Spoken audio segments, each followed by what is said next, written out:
बहुत जल्द हम आपके लिए लेके आने वाले हैं एक जबरदस्त मस्ती भरा पावर पैक्ड शो जिसको होस्ट करेंगे हम। ये हैं आपकी होस्ट, आपकी खुशियों की डॉक्टर, आपके स्वस्थ और मस्त रहने का जरिया, आपकी काउंसलर काबिल सेडानी। और ये है केतन सिंह। बस इतना ही।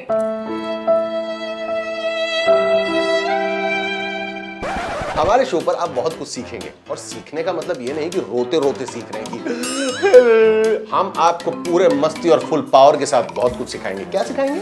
कम्युनिकेशन स्किल्स, उद्यमी बनना, सोशल स्किल्स, बिजनेस के लिए फंडिंग कैसे लाना, नए नए बड़े बड़े आइडियाज, एंटरप्रेन्योरशिप और बहुत कुछ। और अगर आपको लगता है उद्यमी क्षेत्र सिर्फ लड़कों के लिए है, जी नहीं, ये क्षेत्र महिलाओं के लिए भी उतना ही पावरफुल है और हम चाहेंगे कि महिलाएं भी बढ़ चढ़कर इसका हिस्सा बने।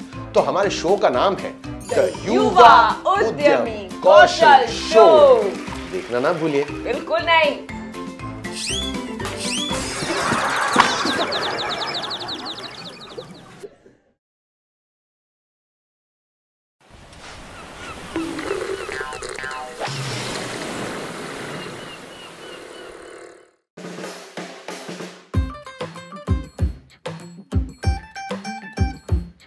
ले आओ पूरा भरकर अपने सवालों का थैला, इस रेनबो के रंगों में ना कोई रहे अकेला। अरे स्कूल तक भी जाने की चिंता को कहो बाय बाय, यूं घर में लगेगा भैया अब तो दुनिया भर का मेला। ये सारे अक्षरों का, नंबरों का क्या है झमेला, क्यों पोयम इतनी लंबी, होता क्यों है कड़वा करेला। अपनी कहानी जो जी चाहे वो लिखे, ओहो स्कूल टीवी से अब समझे और सीखे। सपनों के बादल में उड़ जाए, नॉलेज के जंगल में खो जाए।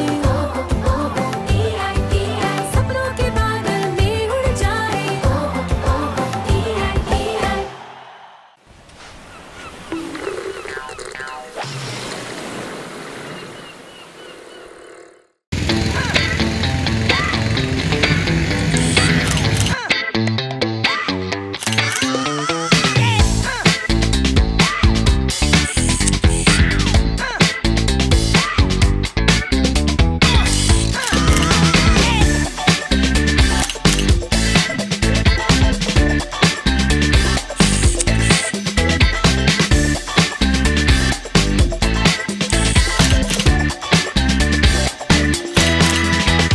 हेलो एवरीवन, मेरा नाम सौरभ अनुराज है और मैं पटना बिहार से बेस्ड एक प्रोफेशनल फ़ोटोग्राफ़र हूँ। तो आज हम लोग बात करेंगे कि फ़ोटोग्राफी की लाइन में अपना कैरियर कैसे बनाएं और अपने आप को किसी भी स्ट्रगल से हो या फिर किसी भी ऐसा मोमेंट हो जहाँ पे आपको लाइफ में प्रॉब्लम हो तो उस चीज़ से कैसे आगे बढ़ें। मेरा पढ़ाई लिखाई जो था वो बिहार से ही हुआ है सारा कुछ, और मेरे मॉम डैड दोनों PhD होल्डर्स हैं। मेरे पापा कॉलेज में प्रिंसिपल भी रह चुके हैं, तो हमेशा वो लोग चाहते थे कि मैं पढ़ाई की लाइन में कुछ करूं।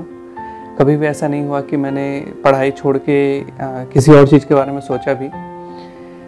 तो शौक़ तो मुझे बचपन से ही था फोटोग्राफी का, जो छोटा वाला रील वाला कैमरा आता है तभी से, लेकिन वो मिलता नहीं था यूज़ करने के लिए, क्योंकि एक बार क्लिक होने के बाद वो रील ख़त्म हो जाता है। इसी वजह से वो आज तक कभी मिला नहीं, लेकिन मैंने फिर भी कुछ फ़ोटोज़ लिया था उस वक्त। मेरा जो फोटोग्राफी का पहला जर्नी है वो VIT वेल्लोर से स्टार्ट हुआ। कॉलेज में एक फेस्ट था, उसमें सोने निगम आने वाले थे, तो मैंने घर में काफ़ी फोर्स किया। काफ़ी बोलने के बाद मुझे एक छोटा वाला कैमरा मिला। बोला गया कि ठीक है फ़ोटोग्राफी करना है करो, थोड़ा बहुत करना, लेकिन पढ़ाई लिखाई पे ध्यान ज़्यादा देना। लेकिन कैमरा मिलने के बाद उसके बाद तो लाइक कभी पता भी नहीं चला उसके बाद मैंने पढ़ाई कब की। और ऐसा हुआ कि ज़्यादातर मेरा जो टाइम रहता था वो फोटोग्राफी में ही बीतता था। इतना इन्वॉल्व हो गया था फोटोग्राफी में कि मुझे ये तक नहीं पता होता था कि एग्ज़ाम्स हैं, मतलब इतना ज़्यादा। तो धीरे धीरे क्या हुआ कि मेरा पढ़ाई से पूरा ध्यान हट गया था और मेरा पूरा का पूरा ध्यान फोटोग्राफी में ही था। लोग मुझे वहाँ पे जो भी प्रोफेसर थे, मेरे दोस्त थे, वो लोग यही बोले कि तुम पढ़ाई लिखाई कर रहे हो, उससे बेटर है कि इसी लाइन में चले जाओ। तुम्हारे लिए बेटर होगा, फ्यूचर से लेके सारा कुछ। हिम्मत तो नहीं था, पेरेंट्स नहीं अलाउ करते हैं। उसी वक्त मूवी आई थी 3 इडियट्स। बस वहाँ से इंस्पिरेशन मिल गया कि जो भी करना चाहिए, जैसा भी करना चाहिए, अपने पैशन को ज़रूर फॉलो करना चाहिए। तो फाइनली मैंने डिसाइड किया कि चलो अगर इस लाइन में अगर जाना ही है तो घर पे रहने से तो कुछ नहीं होगा। काफ़ी मेहनत करने के बाद, बोलने के बाद मुझे मौका मिला कि ठीक है तुम दिल्ली जा सकते हो। दिल्ली जाके मैंने अपना फ़ोटोग्राफी के लिए वहाँ पे कोचिंग वगैरह, क्लासेस वगैरह सोचा कि ज्वाइन करूँगा। वहाँ जाने के बाद पता चला कि फ़ोटोग्राफी क्लासेस ये सब जो है काफ़ी ज़्यादा महंगे थे। तो अब तो मुझे पेरेंट्स का उस लाइन में सपोर्ट मिलने से रहा था। तो मैंने डिसाइड किया कि चलो ठीक है, जो भी हो मुझे एडिटिंग सीखना है। पैसे जो भी सेव करना है, सेविंग के थ्रू जो भी पैसे रखने हैं उसके थ्रू मुझे एडिटिंग सीखना है। साथ ही साथ ये था कि फ़ोटोग्राफी जो है मैं खुद से सीखूं, खुद से ही प्रैक्टिस करूं। उस वक्त ना यूट्यूब था, ना ही इतना ऐसा इंटरनेट का फैसिलिटीज़ था, तो काफ़ी मेहनत करना पड़ा मुझे कैमरा का कंट्रोल्स वगैरह ये सारा कुछ सीखने के लिए। मुझे अभी भी याद है कि घर से मुझे 5000 पर मंथ मिलता था कि उतने में 1 महीना चलाना है। 5000 में से 2500 मुझे रेंट देना होता था। 2500 में खाना पीना रहना, बाकी सारा कुछ करना होता था। तो उस टाइम तो काफ़ी ज़्यादा स्ट्रगल था, काफ़ी ज़्यादा स्ट्रगल। इवन अभी भी याद है मुझे कि मुझे लोटस टेम्पल का एक फ़ोटो लेना था, लेकिन 1 साल तक हम ले नहीं पाए थे, क्योंकि क्या हुआ था कि उस चीज़ के लिए अभी तक मैंने पैसे नहीं सेव किए थे। जो भी पैसा मैं सेव करता था वो वहाँ तक जाने के लिए, मेट्रो के लिए सफिशिएंट नहीं होता था। तो एक बार मैं जब गया भी था तो पता चला आज लोटस टेम्पल बंद है। लेकिन क्या हुआ कि मैंने बाउंड्री के बाहर से एक फ़ोटो क्लिक किया और अपने फेसबुक पे पोस्ट किया। वहाँ से वो फ़ोटो सोनी वालों ने उठाया एंड उन्होंने अपने पेज पे पब्लिश किया था। तो एक अलग मोटिवेशन मिला कि चलो मैंने फ्रंट से फ़ोटो नहीं लिया, किसी और एंगल से फ़ोटो लिया है, लेकिन ये किसी और को अच्छा लग रहा है और ये एक सोनी इंडिया पे पब्लिश होना मेरे लिए बहुत बड़ी बात थी। तो वहाँ से मुझे एक मोटिवेशन मिला। दोस्त लोग भी थे मोटिवेट करने के लिए। धीरे धीरे वही मैंने फ़ोटोग्राफी स्टार्ट किया, अपना जर्नी वगैरह जो भी था वो स्टार्ट किया। लोगों से मिला, अपना काम दिखाया उनको, अपना काम सोशल मीडिया पर पब्लिश करना स्टार्ट किया। तो मुझे एक बार चांस मिला दिल्ली सीजी एनिमेशन अवार्ड में फ़ोटोज़ क्लिक करने का। तो वहाँ जो मुझे चांस मिला, उस वक्त बहुत सारे और मतलब कॉलेज में स्टूडेंट्स थे जहाँ पे लोग एडिटिंग का क्लास वगैरह सीखते थे। उनके पास DSLR था, लेकिन मुझे ये चांस मिला था तो मेरे लिए बहुत बड़ा एक रिस्पॉन्सिबिलिटी था ये कि मुझे अच्छा फ़ोटोज़ क्लिक करना है। तो उस वक्त इमरान हाशमी और ईशा गुप्ता आए थे अपने जन्नत 2 मूवी के प्रमोशन के लिए। बस मैंने उनका फ़ोटोज़ क्लिक किया, पोस्ट किया और सडनली क्या हुआ कि ईशा गुप्ता ने और इमरान हाशमी ने वो फ़ोटो अपने सोशल मीडिया पर पब्लिश किया विथ माय फ़ोटो क्रेडिट। तो उस समय के लिए ये मेरे लिए बहुत बड़ी बात थी, बहुत ही बड़ी बात। ऐसा लगा कि नहीं, मैं कुछ कर रहा हूँ और एक मोटिवेशन मिलते चला गया उसके बाद कि ठीक है, मैं जो भी कर रहा हूँ शायद लोगों को ये चीज़ पसंद आ रहा है। और मुझे करने में काफ़ी मज़ा आ रहा था। सबसे बड़ा बात था कि मुझे करने में काफ़ी मज़ा आ रहा था, क्योंकि ये मेरा पैशन था। कहीं से भी मुझे नहीं लगता था कि कुछ भी मैं उस लाइन में कर रहा हूँ तो वो मेरा काम है, वो मेरा पैशन लग रहा था। तो एक अलग ही फील होता था अगर मैं फ़ोटोग्राफी लाइन में कुछ भी करता था। रात को 1 बजे निकल जाओ, 2 बजे निकल जाओ, सुबह को 5 बजे वापस आओ, तो एक अलग ही पैशन था। तो रात भर बाहर बिताना, नए नए लोगों से मिलना, अननोन लोगों से बातें करना, उनके फ़ोटोज़ लेना, उनको दिखाना, उनको स्माइल करवाना, तो ये एक अलग मोटिवेशन देता था ये सारा कुछ। धीरे धीरे वहीं से क्या हुआ कि मुझे थोड़ा ऐसा लगता था कि बिहार में इस लाइन में ज़्यादा कुछ है नहीं। जब भी बिहार में वेडिंग्स होता था या फिर फैशन फ़ोटोग्राफी का बात होता था या फिर कुछ भी और, तो लोग बाहर से फ़ोटोग्राफ़र लेके जाते थे। तो मेरा ये पहला मोटो था कि जो भी रहूं, जो भी करना है मुझे, वो बिहार में रह के करना है। सो फाइनली मैंने डिसाइड किया 1.5 साल वहाँ पे एडिटिंग वगैरह का कोर्स करने के बाद कि मुझे बिहार जाना है। और जो भी पैसे मैंने वहाँ कमाए थे थोड़े बहुत, उससे मैंने सेविंग करके मैंने एक DSLR लिया। और जब DSLR लिया तो उससे काम करने का एक मज़ा ही अलग होता था, क्योंकि वो अपने पैसा का था। मैंने 21 के एज से घर से पैसा लेना बंद कर दिया, तो पेरेंट्स को भी लगा कि चलो ठीक है, ये जो भी कर रहा है अच्छा कर रहा है। उसके बाद बिहार शिफ्ट होने के बाद यहाँ धीरे धीरे मुझे वेडिंग्स का काम मिलने लगा।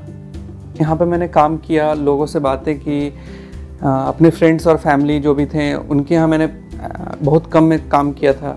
एक बार मेरा इंटरव्यू जब मेरे पेरेंट्स ने लाइव देखा दूरदर्शन पे, तो उनको भी ये चीज़ फाइनली वो फील हो गया कि ये जो भी कर रहा है अच्छा कर रहा है। वो खुशी अलग ही था, उनके चेहरे पे वो खुशी अलग था। जब उसके बाद मैं उनसे मिलने गया था, उसके बाद मेरे पेरेंट्स ने कभी मुझको इस चीज़ के लिए नहीं रोका। पहले वो लोग सोचते थे कि क्या कर रहा है क्या नहीं कर रहा है, बिकॉज वो लोग खुद PhD होल्डर्स हैं, हमेशा चाहते रहे थे कि मैं भी जो भी करूँ पढ़ाई के लाइन में करूँ। फोटोग्राफी को उतना ज़्यादा उस समय अप्रिशिएट नहीं किया जाता था, लेकिन ये सब होने के बाद, धीरे धीरे ये होने के बाद उनको लगा कि नहीं, चाहे जो हो जाए ये अच्छा कर रहा है। फिर वहीं से करते करते मेरा जो ड्रीम था, एक ड्रीम था कि जैसे लोग बाहर से बुला के लाते थे बिहार में फोटोग्राफर्स को, मेरा ड्रीम था कि लोग मुझे बाहर बुला के ले जाए। तो 2015 में मुझे चांस मिला, मैंने काफ़ी सारा डेस्टिनेशन वेडिंग्स कवर किया बाहर जाके। तो वो मेरे लिए काफ़ी बड़ा जो ड्रीम था वो पूरा हुआ। और धीरे धीरे ऐसा हो गया कि कैनबरा ने मुझे इंडिया के टॉप 20 वेडिंग फोटोग्राफर्स में भी फीचर कर दिया। तो लाइक बिहार से आने वाला ऐसा मैं पहला फोटोग्राफर भी था। इवन मेरा फ़ोटो एक बार MSN के होम पेज पे रहा, इमोशन कैटेगरी में नंबर 1 पे रहा वेडिंग का एक फ़ोटो। तो काफ़ी सारा उसके बाद जो जर्नी था वो बढ़ते ही चला गया। उसके बाद कहीं भी मैं रुका नहीं। 2019 में आके मुझे times man of the year का अवार्ड मिला। तो ये मेरे लिए लाइफ का सबसे बड़ा अचीवमेंट में से एक था कि पंकज त्रिपाठी से एक अवार्ड लेना। अगर हम लोग किसी भी चीज़ को, अगर हमारा पैशन है, अगर फोटोग्राफी हो या फिर आर्ट में कोई भी फील्ड हो आपके लिए, कोई अगर अच्छा स्केच करता है, कोई अच्छा सिंगर है, कोई अच्छा म्यूजिशियन है, तो कभी भी कितना भी प्रॉब्लम आए उस चीज़ में, कभी भी छोड़ना नहीं चाहिए। बहुत लोग होते हैं कि गिव अप कर देते हैं। आपको टाइम लगेगा, 1 साल लगेगा, 2 साल लगेगा, 3 साल लग सकता है, 4 साल भी लग सकता है, लेकिन एक न एक दिन आपको उस चीज़ का जो मेन आपका जो मकसद है वो आपको कभी ना कभी ज़रूर मिलेगा, चाहे जो हो जाए। अभी आप लोग अगर पढ़ाई कर रहे हो तो अभी आप पढ़ाई करो, लेकिन आपको पता होगा कि आपका पैशन क्या है। धीरे धीरे अपने आप पता चलता जाता है। पढ़ाई करते रहो, पढ़ाई के साथ साथ वो पैशन जो है कभी छूटना नहीं चाहिए। पैशन अलग है, पढ़ाई अलग है, तो दोनों चीज़ इम्पॉर्टेंट है, दोनों करो। मेरे जैसा नहीं कि कॉलेज छोड़ दिया, क्योंकि मेरे से वो पॉसिबल ही नहीं था, मेरे से पढ़ाई पॉसिबल ही नहीं था, इसलिए मैंने छोड़ दिया। लेकिन आप लोग उस चीज़ को ज़रूर कंप्लीट करना और पैशन को हमेशा फॉलो करना। अगर आपको लगता है कि फोटोग्राफी के लाइन में या फिर किसी और लाइन में आप अच्छा अपना कैरियर बना सकते हो, तो ज़रूर इस चीज़ को फॉलो करो। तो सबसे बड़ी बात होती है कि हम लोग कैरियर इस चीज़ में कैसे बनाएं, कैसे किसी को अप्रोच करें, कैसे आगे बढ़ें। तो सबसे बड़ा पहला बात होता है कि नॉलेज होना। आपको जिस फील्ड में आप जा रहे हो उस चीज़ में आपको सबसे ज़्यादा नॉलेज का ज़रूरत होगा। फोटोग्राफी में सबसे ज़्यादा इस चीज़ का नॉलेज होना चाहिए कि आपके पास कितना एक्सपीरियंस है। अब जितना ज़्यादा एक्सपीरियंस रखोगे उतना ही आप आगे बढ़ोगे। आपको पता होगा कि कब क्या कैसे करना है। आप अपने माइंड में एक विज़न बना सकते हो कि हम जो तस्वीर लेने जा रहे हैं वो कैसा रहेगा। पहले ही से अगर डिसाइडेड होगा ये चीज़, तो आप अच्छा फ़ोटोज़ वगैरह ले सकते हो। तो एक्सपीरियंस होना लाइफ में बहुत ज़रूरी है। तो सबसे पहला चीज़ आपको एक्सपीरियंस रखना होगा। उसके बाद होता है कि एक अपना ग्रुप बनाओ, जिसमें आप लोग जो फोटोग्राफी करते हो, आपके जो दोस्त लोग हैं और भी जो साथ में कुछ लोग अननोन भी मिलेंगे आपको, एक ग्रुप बनाओ। उसमें फ़ोटोग्राफी एक दूसरे से शेयर करो कि ये फ़ोटो मैंने लिया है, इम्प्रूवमेंट वगैरह। तो वहाँ से क्या होगा कि आपका नॉलेज बढ़ेगा कि आपको सामने वाले का सजेशन, फीडबैक, ये सारा कुछ आपको वहाँ से आगे लेके जाएगा। इसके बाद आता है सोशल मीडिया का ज़माना है ये, तो अपना काम सोशल मीडिया पे अपलोड करो। वहाँ पे भी काफ़ी सारे अपॉर्चुनिटीज़ मिलते हैं। लाइक कि किसी को काम अगर आपका पसंद आता है तो वहाँ पे वो लोग आपसे अप्रोच कर सकते हैं, वहाँ से आपको काम मिल सकता है। मुझे भी काफ़ी सारा काम जो है अपने इंस्टाग्राम के थ्रू या फिर फेसबुक के थ्रू मिलता है। तो वहाँ वो एक बहुत अच्छा प्लेटफॉर्म है, वहाँ पे जाके भी आप अपना काम वगैरह अपलोड कर सकते हो, वहाँ से आपको अपॉर्चुनिटीज़ मिल सकता है। तो सोशल मीडिया भी है जहाँ पे आप अपना काम शेयर करो। आपका जो इंस्पिरेशन है, लाइक हर किसी का एक इंस्पिरेशन होता है। लाइक मेरे लिए आदित्य वेंकटेश है, तो मैं हमेशा उनको फॉलो करता हूँ, वो कैसे फ़ोटोज़ लेते हैं, कैसे क्या करते हैं। तो आपका भी कोई ना कोई इंस्पिरेशन होगा आगे चल के। तो और अभी से ही डिसाइड कर लो कि फ्यूचर में आपको क्या करना है। जो पहले से डिसाइडेड होगा ना, तो आपको कहीं ना कहीं वो अपॉर्चुनिटीज़ जल्दी मिलते चला जाएगा। अगर आप लाइफ में कंफ्यूज रहोगे या फिर आप ये सोचते रह जाओगे कि आपको क्या करना है क्या नहीं करना है, तो कहीं ना कहीं आपका टाइम जो है वो ख़राब होते चला जाता है। तो अभी से ही आप 11th में हो, 12th में हो या आगे हो, जब भी हो, आप अभी से डिसाइड करते चले जाओ कि आपको पढ़ाई के लाइन में जाना है, आर्ट लाइन में जाना है, किसी और लाइन में जाना है। अगर आप एक्टर हो तो एक्टिंग लाइन में जा सकते हो। तो हर एक फील्ड में अपॉर्चुनिटीज़ बहुत ज़्यादा है। फोटोग्राफी की फील्ड में आज इतने ज़्यादा अपॉर्चुनिटीज़ हैं कि हर फील्ड में कहीं भी आप जाओगे, फ़ोटोज़ हर फील्ड में चाहिए होता है। प्रॉपर एडिटिंग हो, प्रॉपर फोटोग्राफी हो, सिनेमेटोग्राफी हो, वीडियो एडिटिंग हो या फिर डायरेक्शन हो या जो भी काम हो, ठीक है। आज इतना ज़्यादा काम है इस चीज़ में, अपॉर्चुनिटीज़ इतना ज़्यादा है हर फील्ड में। आप जहाँ भी जाओगे, एक अगर बिल्डिंग बन रहा है तो वहाँ का भी फ़ोटोज़ चाहिए, एक अगर प्रोडक्ट बन रहा है तो वहाँ का भी फ़ोटोज़ चाहिए, वेडिंग हो रहा है तो वहाँ फ़ोटोज़ चाहिए, फैशन का पोर्टफोलियो बनाने से लेके हर पोस्टर डिज़ाइनिंग तक फ़ोटोज़ हर जगह है। इसका कोई लिमिट नहीं है। आप कहीं भी नज़र घुमाओगे आपको फ़ोटोज़ दिखेगा।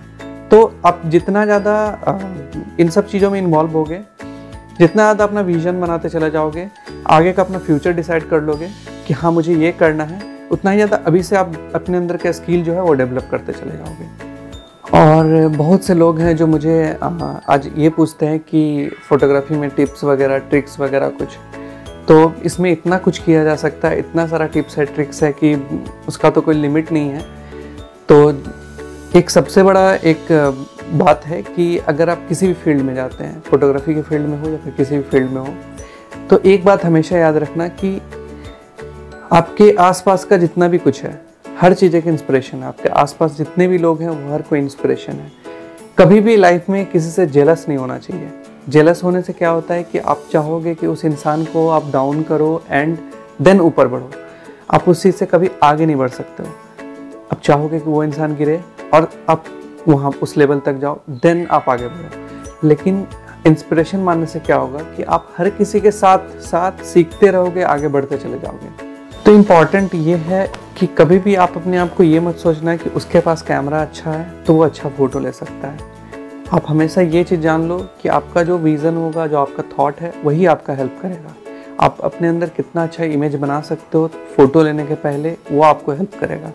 तो कभी भी ये मत सोचना कि आप किसी से कम हो। आप अपने पहले की तस्वीरों को देखो जो आपने पहले क्लिक किया है, और उससे आप इम्प्रूव करो कि इसको और बेटर कैसे किया जा सकता है। अगर आप देखते हो कि मैंने इस पीछे की इन तस्वीरों में ये गलतियाँ की हैं, ट्राई करो कि आगे जब वो फ़ोटोज़ लो तो वो गलती ना हो। स्टार्टिंग में क्या होता है कि आप 8-10 फ़ोटोज़ लेते हो एक सब्जेक्ट पे, उसमें से आप बेस्ट चूज़ करते हो। 2-3 फ़ोटोज़ पहले चूज़ किया, देन फिर एक चूज़ किया, उसको आप सेलेक्ट करते हो। धीरे धीरे जब आपके अंदर में खुद से ही कंपटीशन होगा तो क्या होगा कि आपको पहले से पता होगा कि हाँ ये फ़ोटो मैंने लास्ट टाइम लिया था तो इससे बेटर ये फ्रेम था, तो अपने आप वहाँ पे इम्प्रूव होते चला जाएगा। पीछे की तस्वीरों को आप जितना देखोगे आपको पता चलेगा कि लास्ट टाइम मैंने क्या गलतियाँ की थी। तो कंपटीशन सिर्फ और सिर्फ खुद से करना है, किसी और से कंपटीशन करने के चक्कर में नहीं रहना है। आप खुद से कंपटीशन करो, खुद को आगे बढ़ाओ। और जब भी आप फ़ोटोज़ लो तो ट्राई करो कि उस फ़ोटो से एक स्टोरी निकल के आए। कैप्शन दिए बिना अगर आप उस फ़ोटो से स्टोरी निकाल के लाते हो तो समझ लो कि हाँ आप एक अलग लेवल का थॉट रखते हो। जितना ज़्यादा आपके अंदर ये इम्प्रूव होते चला जाएगा, आप जितना ज़्यादा अपने आप को इस तरीके से निकाल लोगे कि आप स्टोरीज़ बताना स्टार्ट कर दोगे फ़ोटोज़ के थ्रू, आप उतना ज़्यादा आगे बढ़ते चले जाओगे। और सबसे बड़ी बात, हमेशा एक दूसरे को सपोर्ट करो। आप कितना भी ऊपर चले जाओ, कितने भी आगे बढ़ जाना, कभी भी उन लोगों को मत भूलना जिन्होंने आपका सपोर्ट किया है। और लास्ट में हम यही बोलेंगे आप लोगों को कि अपने ड्रीम्स के पीछे भागो। जो भी आपका ड्रीम है हमेशा ट्राई करो उसको पूरा कैसे करना है। कभी भी कुछ भी हो जाए गिव अप मत करना।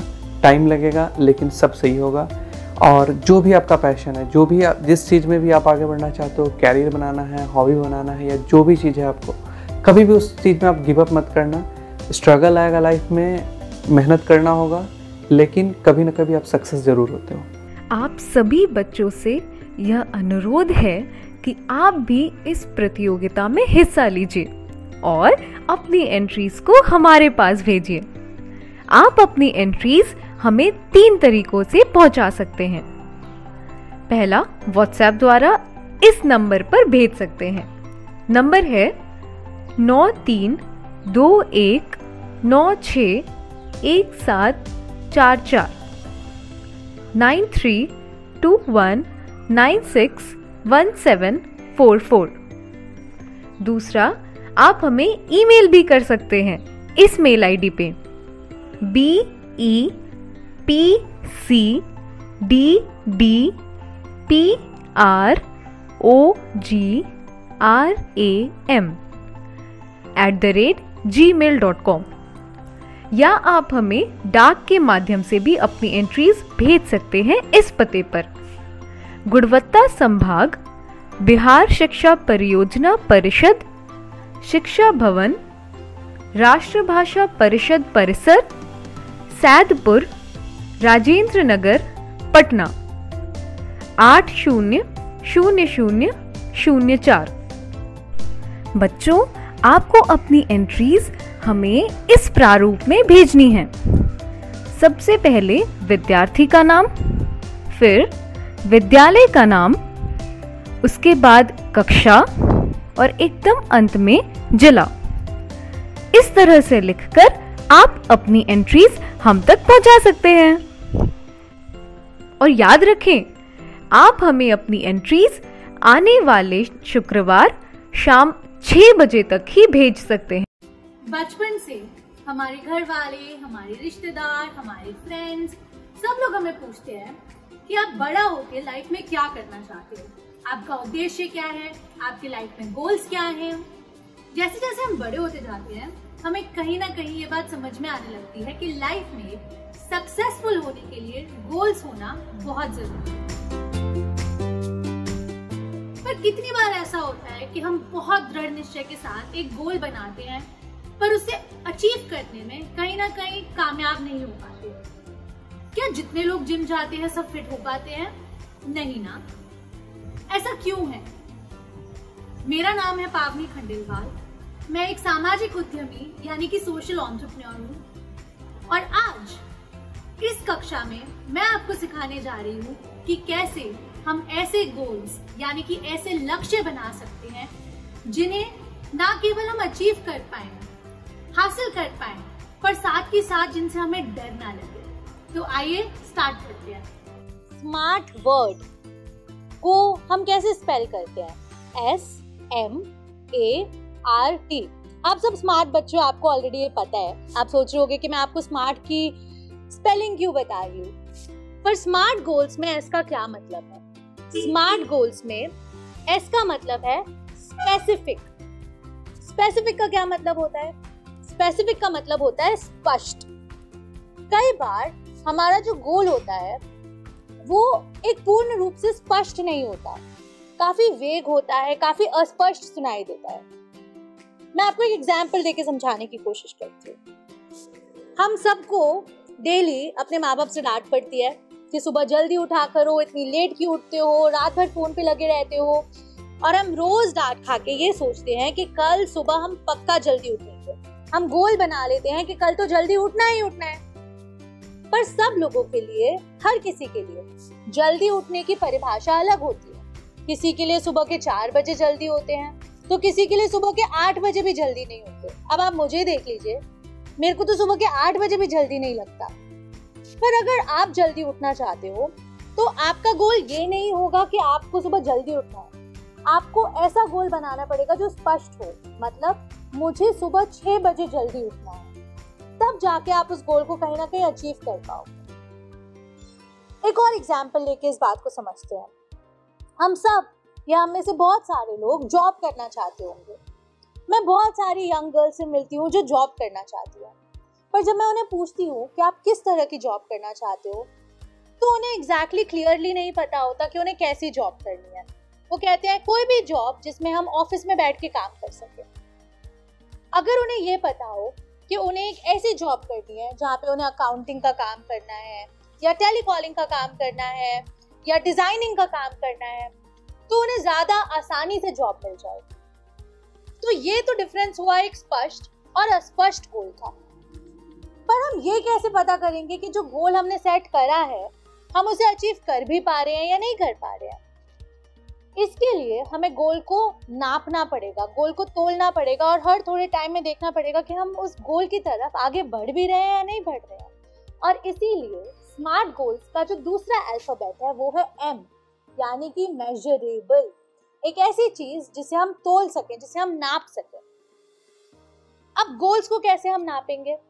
अब आप सोचिए, दो लोग हैं, एक है राम और एक है रवि। राम जिम जाता है और कहता है मैं फिट होऊंगा, और रवि जिम जाता है और कहता है कि मैं इस महीने 3 किलो वजन घटाऊंगा। आपको क्या लगता है कि राम ज्यादा जल्दी फिट होगा या रवि? मुझे लगता है रवि जल्दी फिट होगा, क्योंकि उसका जो गोल है वो मेजरेबल है।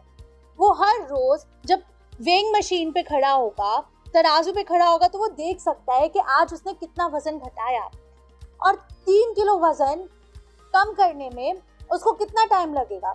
वो 1 महीने में 3 किलो वजन कम कर पाएगा या नहीं कर पाएगा। और दूसरे हाथ पे राम, जिसको पता ही नहीं है कि उसको आखिर में कितना वेट लूज करना है या उसको कितना फिट होना है, राइट? सो आपको राम बनना है या रवि बनना है, that you have to decide. अब वेट, मान लीजिए आपने डिसाइड तो कर लिया कि आपको 3 किलो कम करना है, पर कोई बोले कि अरे मुझे तो 10 किलो वजन कम करना है, वो भी 1 महीने में, तो क्या आपको लगता है कि ये रियलिस्टिक है या अटेनेबल है? शायद नहीं। कई बार हम ऐसे गोल सेट करते हैं जिन्हें अटेन करना ऑलमोस्ट नेक्स्ट टू इम्पॉसिबल होता है सुपर ह्यूमंस के लिए भी। तो हमें एक ऐसा गोल बनाना है जो कि रियलिस्टिक हो, जिसको हम अटेन कर पाए, ना कि एक ऐसा गोल जिसको सोचकर ही हमें लगने लगे पता नहीं हम ये कर पाएंगे या नहीं कर पाएंगे। ओके, तो ऐसे गोल्स को सेट करें जो पॉसिबल है। अब पॉसिबल है गोल्स ऐसा सेट करा हमने जो मेजर कर सकते हैं, जो स्पेसिफिक है, विशिष्ट है, जिसको नाप सकते हैं। पर ऐसे गोल्स का क्या फायदा जिनसे हमारी लाइफ में कुछ अचीव करने में हेल्प ही ना हो। जो हमारी सक्सेस की डेफिनेशन है, उस सक्सेस की डेफिनेशन को अचीव करने में उससे हमारी कोई हेल्प ही ना हो। तो इसीलिए जो स्मार्ट गोल्स में 4th अल्फाबेट है वो है R, मतलब कि रिलेटेबल। ऐसे गोल्स जो हमारी लाइफ के एक्चुअल गोल से, लाइफ के बड़े वाले गोल से संबंधित हो, रिलेट कर पाए। अब मान लीजिए कि आप फ्रेंच सीखना चाहते हैं। ये काफी अच्छा गोल है, फ्रेंच एक बहुत ही सुंदर भाषा है।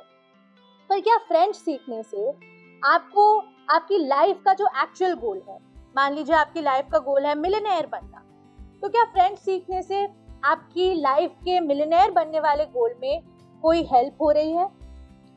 शायद नहीं।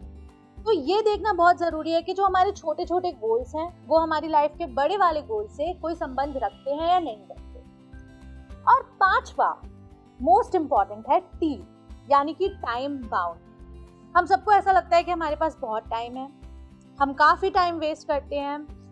इनफैक्ट आप खुद देखिए, समर वेकेशंस में जब भी मुझे प्रोजेक्ट मिलता था, समर वेकेशन का हॉलिडे होमवर्क मिलता था, हम पूरे समर वेकेशन मस्ती करते थे और लास्ट के 1 हफ्ते काम करते थे, है ना? आप लोगों ने भी ऐसा करा है।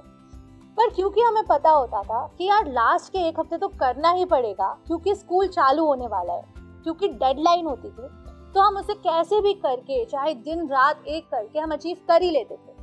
चाहे हम पूरे साल पढ़ते हो या नहीं पढ़ते हो, पर एग्जाम से पिछले दिन तो हमें पढ़ना ही पड़ता है, क्योंकि हमें पता होता है कि यार कल तो एग्जाम है, अगर अभी भी नहीं पढ़ेंगे तो फेल हो जाएंगे। गोल्स के साथ भी कुछ ना कुछ ऐसा ही है। जब तक आप अपने गोल्स के लिए एक डेडलाइन सेट नहीं करोगे, एक टाइमलाइन सेट नहीं करोगे, तब तक उस गोल को अचीव करना काफी डिफिकल्ट होगा, क्योंकि आपको पता ही नहीं है कि कब तक अचीव करना है। आपको लगेगा कि आपके पास पूरी लाइफ पड़ी है उस गोल को अचीव करने के लिए, पर पूरी लाइफ नहीं होती, राइट? तो ये है SMART goals. S for specific, M for measurable, A for attainable, R for relatable, and T for time bound. Don't forget that a goal without a plan is just a wish. बिना plan का जो एक गोल होता है वो एक गोल नहीं होता, वो बस एक चाह होती है। तो अगर हमें गोल्स को अचीव करना है तो इट इज वेरी इंपॉर्टेंट कि वो आप ही की तरह स्मार्ट हो। और एक और बहुत इंपॉर्टेंट चीज जो कि गोल सेटिंग के बारे में है वो ये है कि गोल सेटिंग एक कंटिन्यूअस प्रोसेस है, एक ऐसा प्रोसेस है जो चलता ही रहता है। ऐसा नहीं है कि हमने आज गोल बना दिया और आज से 10 साल बाद हम सक्सेसफुल हो जाएंगे। हो सकता है कि हर थोड़े हफ्ते, कुछ हफ्तों में, हर कुछ महीनों में आपको फिर से अपने गोल को देखना पड़े, उसको रीडिफाइन करना पड़े, उसको दोबारा से बनाना पड़े, उसको मेजर करना पड़े। तो एक डायरी लीजिए और आपने जो शुरू में अपना गोल लिखा था उसको एक स्मार्ट गोल में कन्वर्ट करिए और उसको हर कुछ टाइम में वापस से देखते रहिए और ये देखिए कि आप कहाँ तक पहुंच गए। ये है आपका आज का मेरी तरफ से होमवर्क। जब आप आज का अपना होमवर्क कंप्लीट करके अपने गोल को जो आपने आज की क्लास के शुरू में लिखा था उसको एक स्मार्ट गोल में कन्वर्ट करेंगे तो मैं आपको 100% एश्योरेंस के साथ ये बात बोल सकती हूँ कि आप बहुत कॉन्फिडेंट फील करेंगे और पूरी गारंटी के साथ उसे अचीव भी करेंगे। All the best for your goal and I will see you very soon. Bye bye.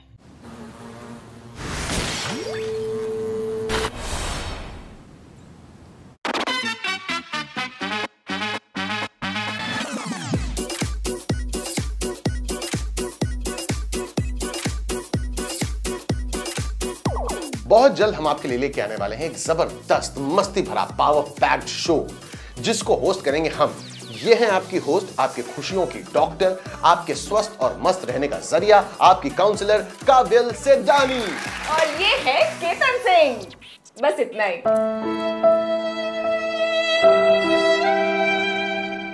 हमारे शो पर आप बहुत कुछ सीखेंगे और सीखने का मतलब ये नहीं कि रोते रोते सीख रहे हैं कि हम आपको पूरे मस्ती और फुल पावर के साथ बहुत कुछ सिखाएंगे। क्या सिखाएंगे?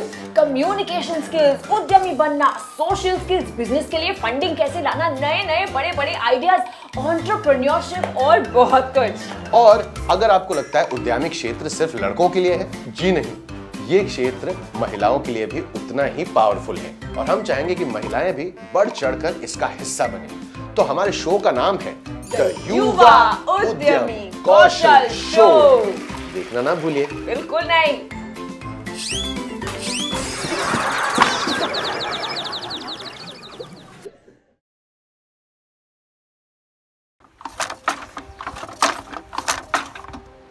नमस्ते, मेरा नाम दिनेश है और हम गुजरात कच्छ भुज में वीविंग और डाइंग का काम ट्रेडिशनली करते आ रहे हैं।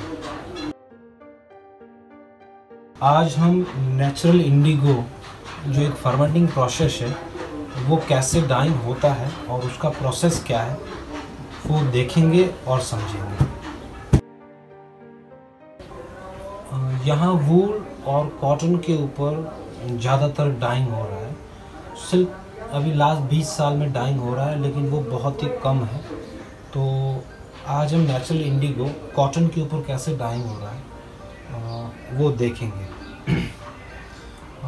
इंडिगो वैसे एक प्लांट का नाम है। वो 3.5-4 फीट का एक पौधा होता है जो साउथ इंडिया और पहले कलकत्ता में भी बहुत होता था। तो वो एक प्रोसेस करके पत्तों में से डाई निकालते हैं, फिर एक कैप फॉर्म में बनाते हैं। फिर हम वो कैप फॉर्म को या पाउडर फॉर्म को सीधा पानी के अंदर डाल के लाइम और खजूर डाल के इंडिगो फर्मेंटिंग के लिए छोड़ देते हैं 20 दिन के करीब, गर्मी के दिनों में। तो वो अपने आप पानी के अंदर अपना इंडिगो रंग छोड़ेगा और जब रंग छोड़ देगा तब हमको पता तभी चलेगा कि वो पानी का कलर ग्रीन जैसे हो जाता है। तो पता चल जाता है कि अब इंडिगो एकदम डाई के लिए रेडी है। इसके अंदर 3 ही चीज़ जाता है, एक इंडिगो, एक खजूर, डेट्स वाटर और लाइम। जो लाइम है वो पीएच कंट्रोल के लिए है। मैक्सिमम हम 10 से 11, 9, 10, 11।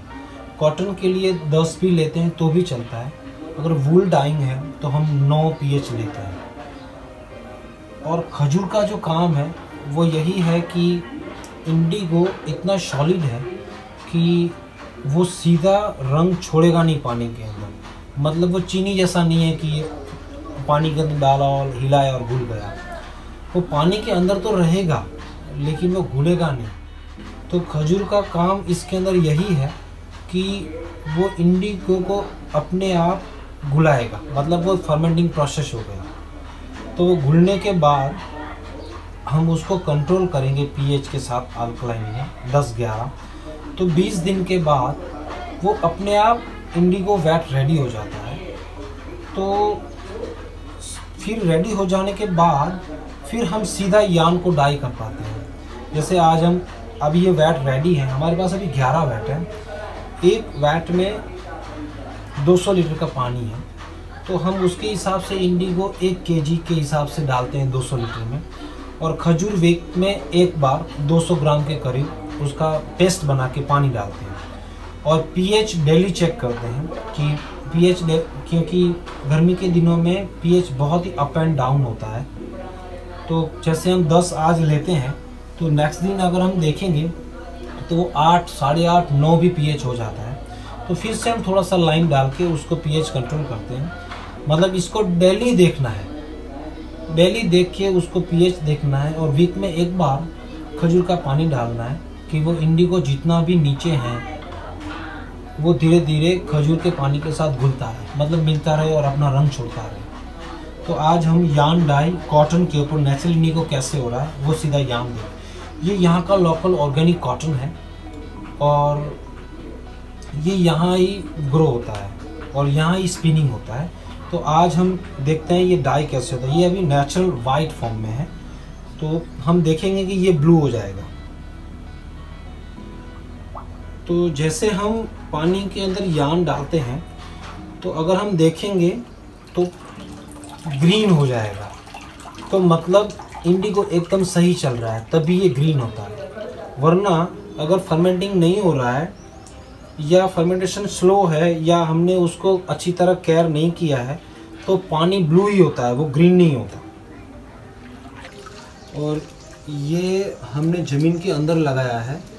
वैसे अगर गर्मी है हम बाहर भी, ज़मीन के बाहर भी रख सकते हैं। जैसे बकेट है, अगर 20 लीटर का है, अगर वो बच्चे कोई सीखना चाहते हैं तो वो इजीली सीख पाएंगे और कर भी पाएंगे। ये इतना मुश्किल जैसा है नहीं, क्योंकि ये सिर्फ प्रैक्टिकल है और थोड़ा सा समझ में आ जाएगा तो हम ये आराम से कर सकते हैं।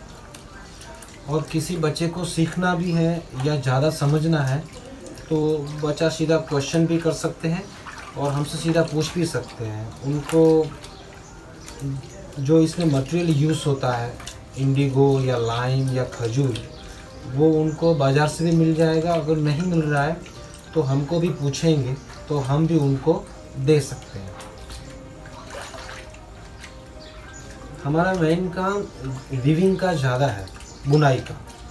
तो बुनाई जैसे डेली होता है, डाइंग डेली नहीं होता, क्योंकि वीक में 1-2 बार अगर डाई हो गया तो फिर वो वीक में यार्न चलता रहता है। एक वीक के लिए अगर 2 दिन भी डाई करेंगे तो वो इनफ है।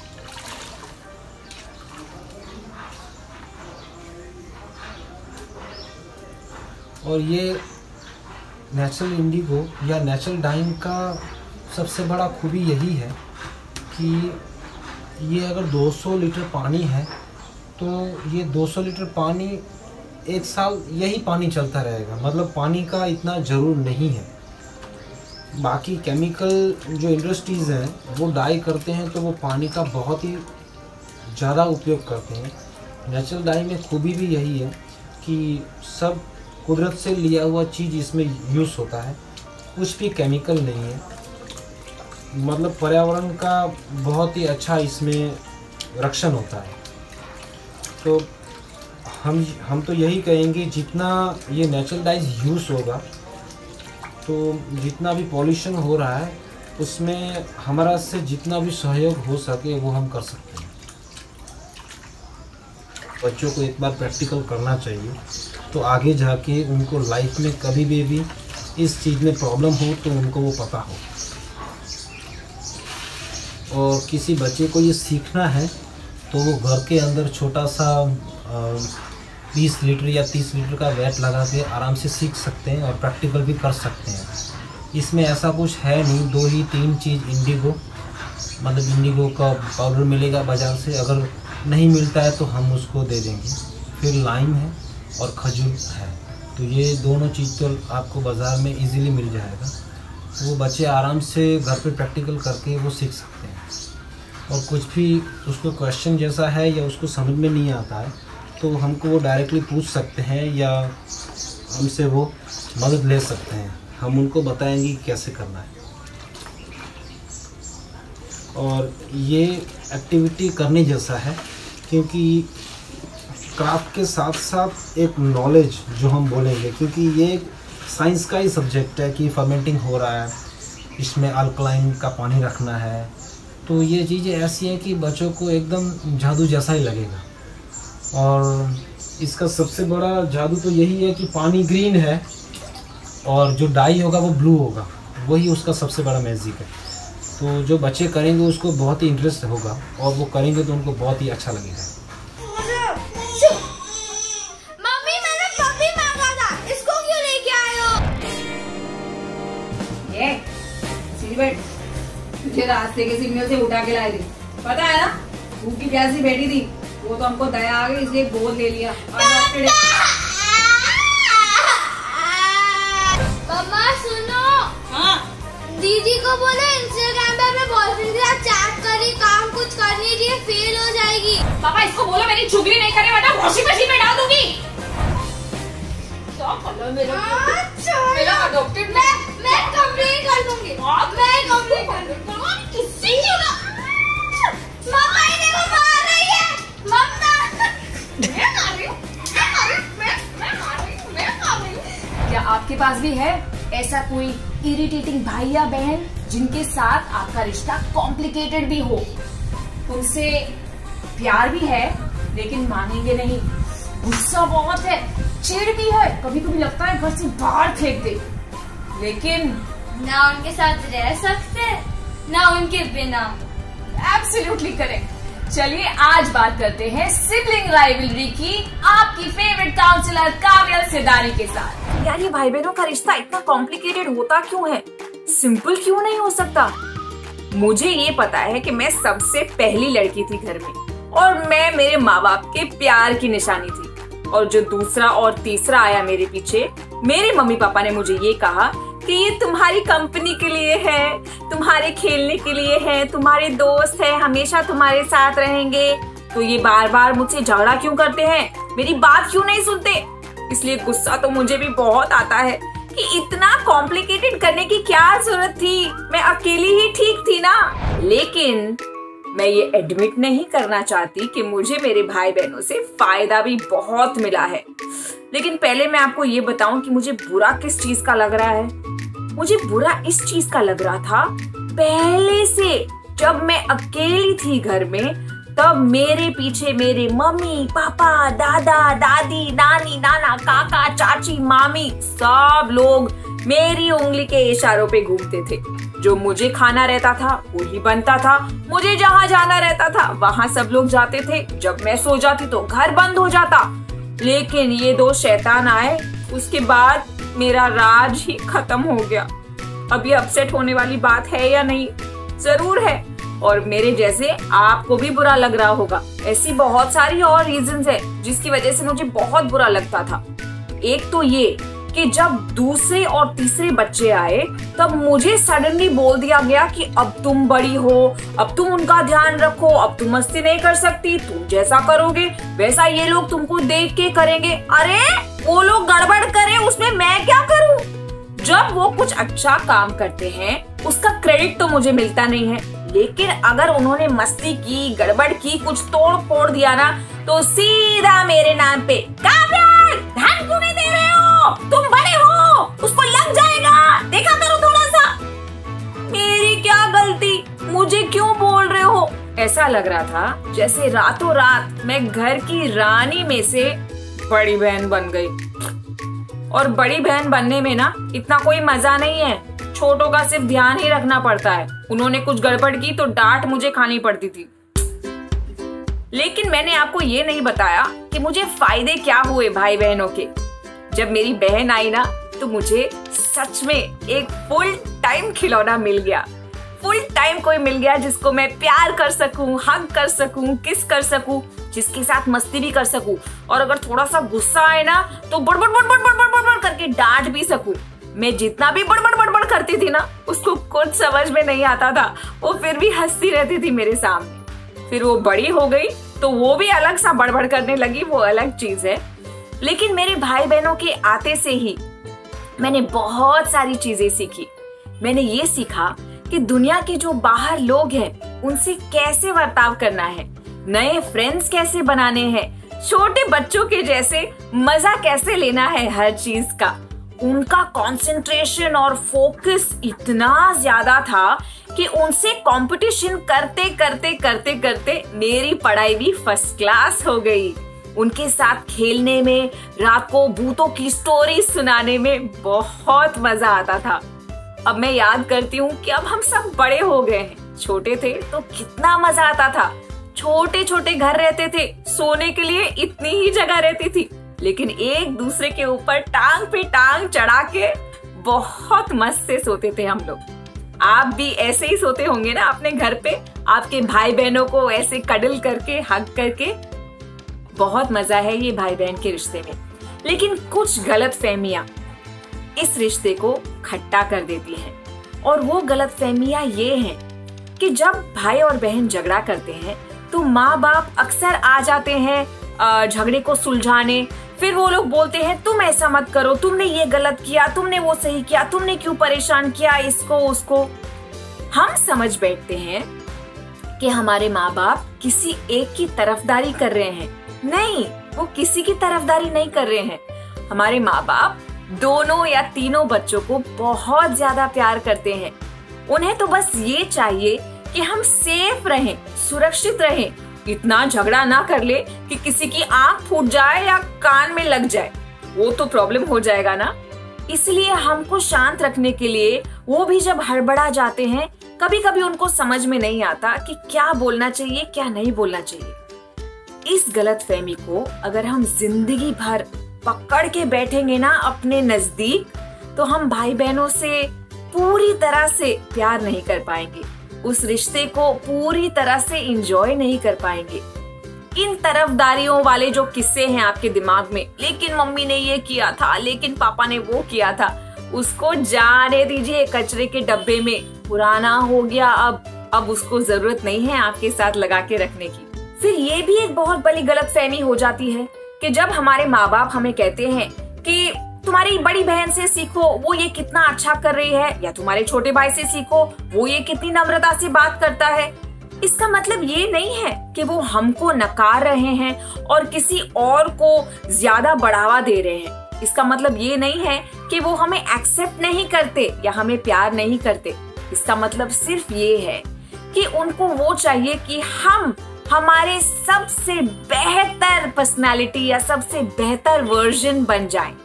तो अगर किसी और के पास कुछ अच्छा सीखने को है तो हम क्यों ना अपनाएं उसे। दोनों हाथों से अपनाइए, आप अपने भाई बहनों से बहुत कुछ सीख पाएंगे। हाँ, एक चीज का बहुत ध्यान रखिएगा कि हाथ मत उठाइएगा अपने भाई बहनों पे जब आपको एक दूसरे से लड़ना हो। आप एक दूसरे को बहुत फनी से शब्द कह के बुला सकते हैं, जैसे भिंडी, टिंडा, करेला, कॉकरोच, मक्खी, ये सब अलाउड है। लेकिन जब हम हाथ उठाते हैं तो हमारा शरीर उस थप्पड़ को या उस लात को याद रख लेता है और वो गुस्सा अंदर अंदर अंदर अंदर बढ़ता ही जाता है। ये गुस्सा किसी काम का नहीं, आपके रिश्ते को बिगाड़ के रखेगा। छोड़ दीजिए उसे साइड पे। और हाँ, जब आपके छोटे या बड़े भाई बहन आपकी चुगली करते हैं और हमको इतना गुस्सा आता है, इस चुगली के लिए भी थैंक यू कहिए, क्योंकि आप जब बड़े हो जाएंगे तो बाहर स्कूल में, कॉलेज में, ऑफिस में ऐसे बहुत सारे लोग हैं चुगलीखोर, नारायण नारायण टाइप के, कि आपकी चुगली करते ही रहेंगे।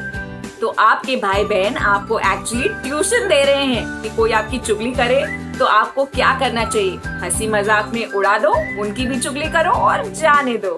और हाँ, भाई बहनों के जैसा रिश्ता जिसमें खट्टाई भी है, मीठा भी है, नमकीन भी है, तीखा भी है, ऐसा रिश्ता कहीं और नहीं। जो आपके दोस्त अभी हैं, वो शायद कल आपके साथ ना रहे, शायद आप अपने मम्मी पापा के साथ भी ना रहें, कहीं और चले जाएं पढ़ने को। आपके आगे जाके हस्बैंड, वाइफ, बच्चे ये सब आएंगे, लेकिन वो जिंदगी के किसी और दौर पे आएंगे। आपके भाई बहन ही हैं जो शुरू से आपके साथ रहेंगे आपकी लाइफ के एंड तक, और वो आपके बेस्ट फ्रेंड्स भी हैं। आप आपस में चाहे जितना भी झगड़ा कर लें, कोई और तीसरा आने दीजिए और आपको 2 गाली देने दीजिए, फिर देखिए क्या होता है। आपके सारे भाई बहन इकट्ठा होके आपको प्रोटेक्ट करेंगे। तो अपने भाई बहनों के रिश्ते को फॉर ग्रांटेड मत लीजिएगा, सस्ते में या हल्के में मत लीजिएगा। ये बहुत ज्यादा मजबूत रिश्ता है, इसको पूरे प्यार से और पूरी शिद्दत से निभाएं। इसके जैसा मजबूत और कुछ भी नहीं। Enjoy the fight, enjoy the बदमाशी, enjoy the irritation, enjoy your sibling। और मैं फिर मिलूंगी आपको किसी और एपिसोड में। तब तक फ्रॉम काव्या सिदानी, बाय बाय।